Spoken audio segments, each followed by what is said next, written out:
This is an iHeart podcast. Guaranteed human. With no fees or minimums on checking accounts, it's no wonder that Capital One Bank Guy is so passionate about banking with Capital One. If he were here, he wouldn't just tell you about no fees or minimums. He'd also tell you about how Capital One cafes are open 7 days a week to assist with your banking needs. Yep, even on weekends. It's pretty much all he talks about, in a good way. What's in your wallet? Terms apply. See CapitalOne.com/bankguy. Capital One N.A., member FDIC. Hey, and welcome to The Short Stuff. I'm Josh, and there's Chuck, and Jerry's here too, sitting in for Dave, and we're just cooking it up here at Stuff You Should Know. That's right.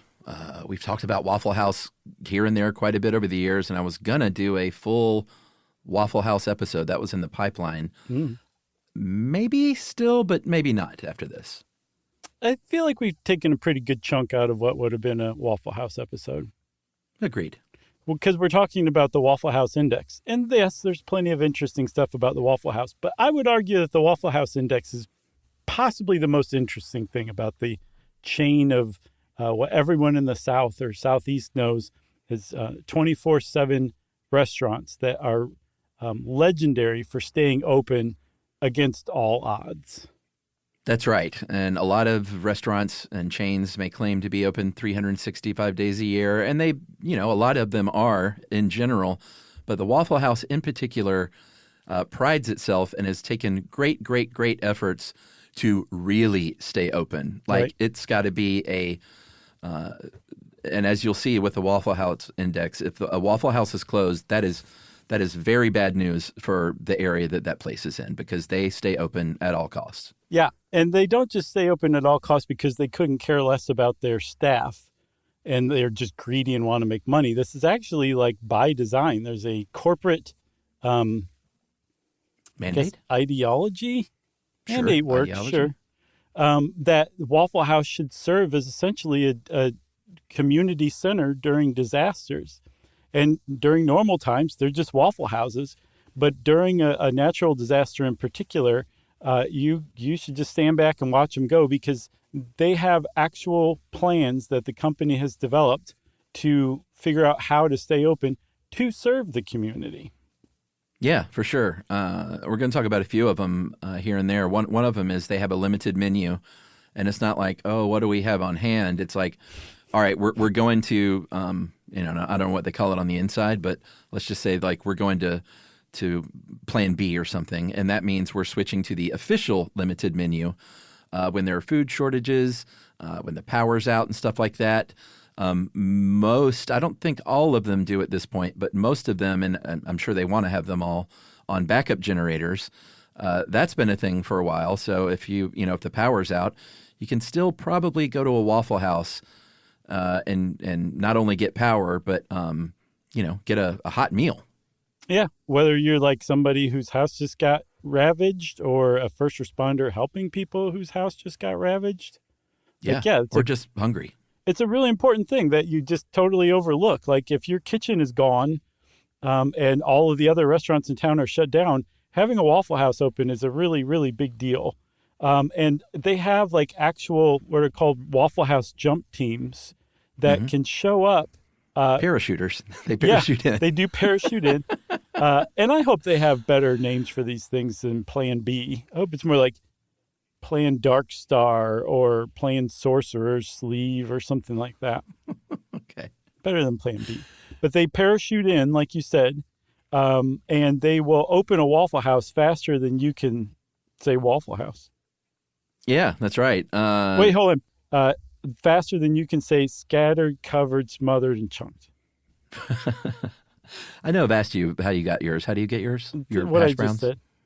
Oh, you do? So chunked is ham, right? Yeah, I don't eat ham anymore, but I haven't been to a Waffle House since I stopped eating ham. So yes, I always got it with ham, cheese, and sautéed onions.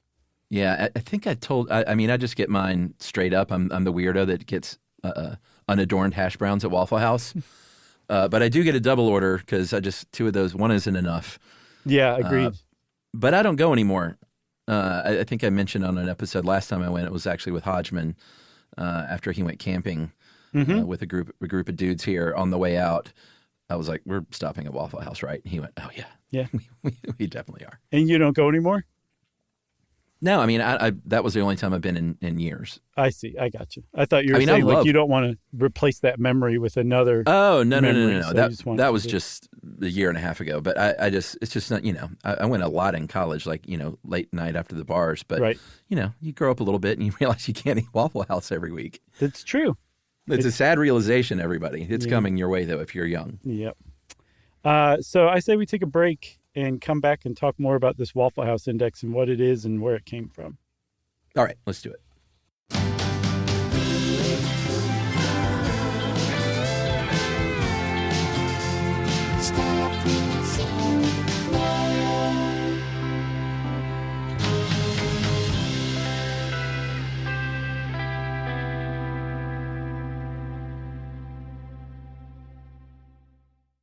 Everyone knows winter is the real mess maker. You don't need WeatherTech floor liners for summer unless you hit the beach and half the beach ends up back in your car, or the campsite dirt ends up in your trunk. Then you'd want a cargo liner, or a road trip goes sideways, lemonade spills, ketchup goes rogue, ice cream drips. Yeah, you'd be pretty happy about those WeatherTech seat protectors. So just to be clear, as the mud you're inevitably going to step in this summer, you don't need WeatherTech unless you plan on doing summer. Visit WeatherTech.com today. Hey everybody, here's a fact for you. In the United States, there is a break-in every 26 seconds, and that means that somewhere right now, an intruder is getting closer. And the problem with most security systems is that they only alert you after the break-in has started, and that's too late. Well, that's what makes SimpliSafe different. They use alerts. SimpliSafe's US-based live agents, they identify threats on your property and help deter them before they actually break in. So the intruder never gets into your house. The crime is stopped before it even starts. That's right. And another great thing about SimpliSafe is they have no long-term contracts. They give you peace of mind and great value with their monitoring deterrence plans because they just start at about $1 a day. Yeah, SimpliSafe sent us a setup years back, and I still use mine every day. Yeah, and apparently setup, you can do it by yourself in under 30 minutes. So it's a really good value and it doesn't take long. So if you want to experience the SimpliSafe peace of mind, you can take advantage of the SimpliSafe discount offered to Stuff You Should Know listeners. Right now, you can get 50% off your new system by visiting simplisafe.com/stuff. That's half off at simplisafe.com/stuff. There's no safe like SimpliSafe.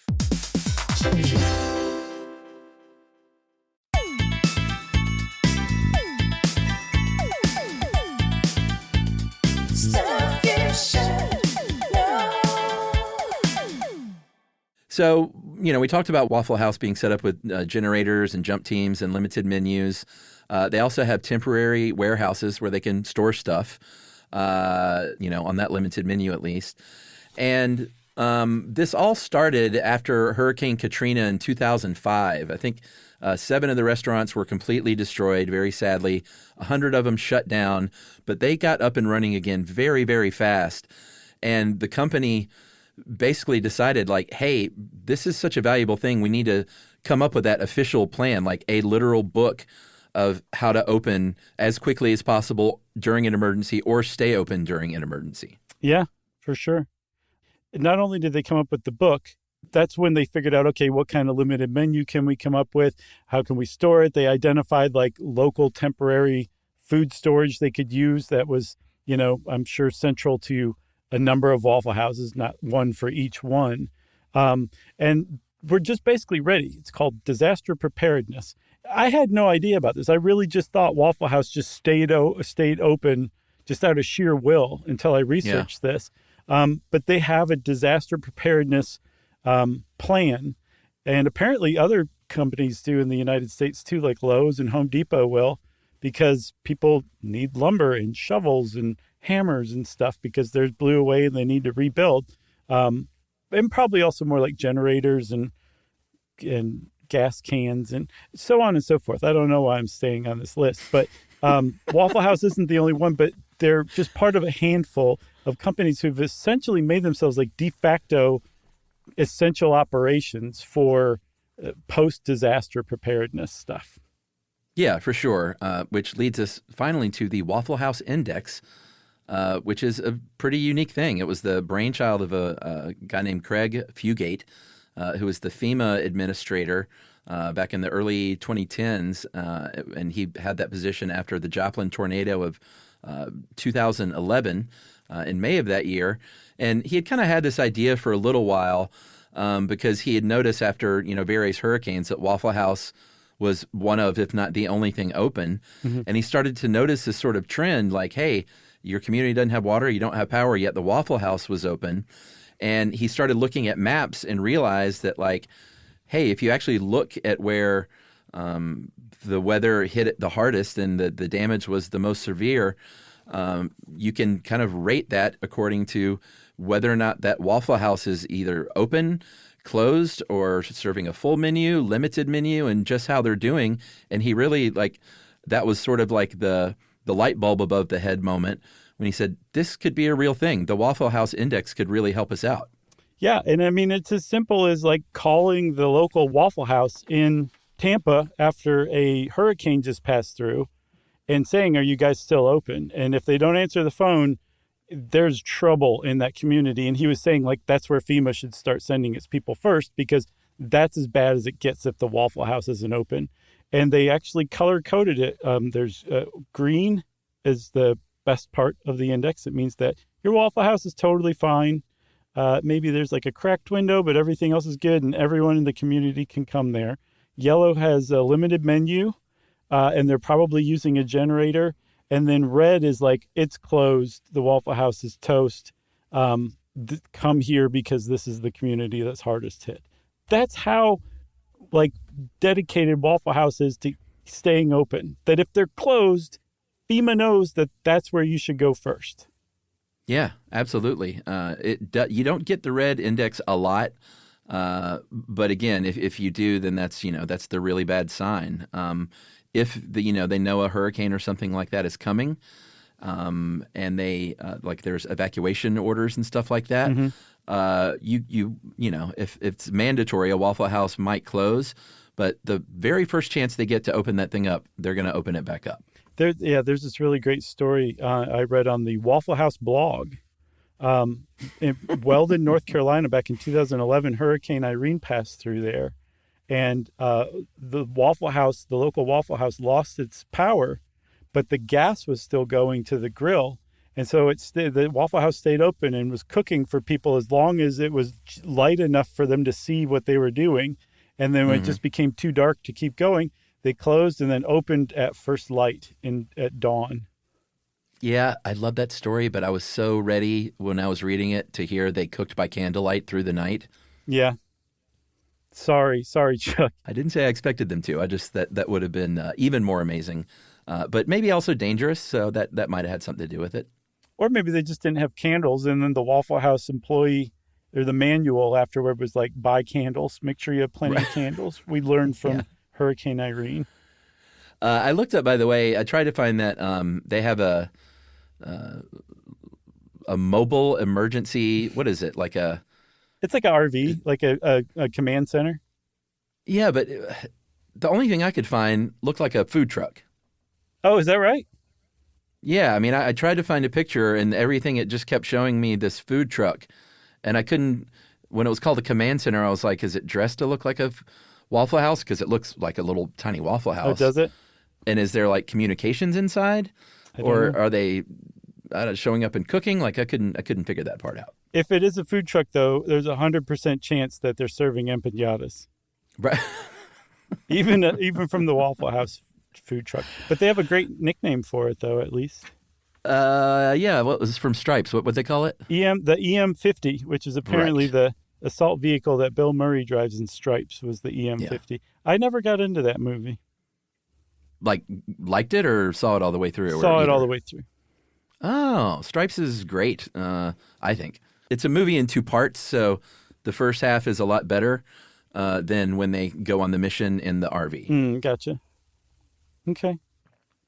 But, not the best movie in the world, but I love Harold Ramis. Well, yeah, of course. I feel like it might have just been a couple of years ahead of me when I was younger. I was more a Meatballs guy. Yeah, I mean, that stuff, I wasn't allowed to watch any of that at the time, so I had to sneak it a little later. Yeah, I don't know how I was allowed to watch Meatballs because I was never allowed to watch Porky's or just about anything. My mom wouldn't even let me watch Sanford and Son, because she thought Red Fox was a dirty old man. Oh, interesting. That's funny. Yeah, well, it wasn't funny when you're a kid and you want to watch Sanford and Son. It's not funny at all. I learned 2 things about your mom this week. That and that she played the banjo, which just floors me how cool that is. She loved playing the banjo. I love that. And I love the Waffle House Index. And Waffle House didn't even sponsor this, everybody. That's just how impressed we are with the Waffle House Index. I always thought it was just some fooling around pop culture thing. Nope, it's a real thing. Yeah. If you've never been, if you're ever in the South, go check out a Waffle House. Yeah. The coolest, most awesome, fun people work there. And you might be able to get into a fist fight with Kid Rock. You never know. Yeah, there's a pretty good chance you will. Short Stuff is out. Stuff You Should Know is a production of iHeartRadio. For more podcasts from iHeartRadio, visit the iHeartRadio app, Apple Podcasts, or wherever you listen to your favorite shows.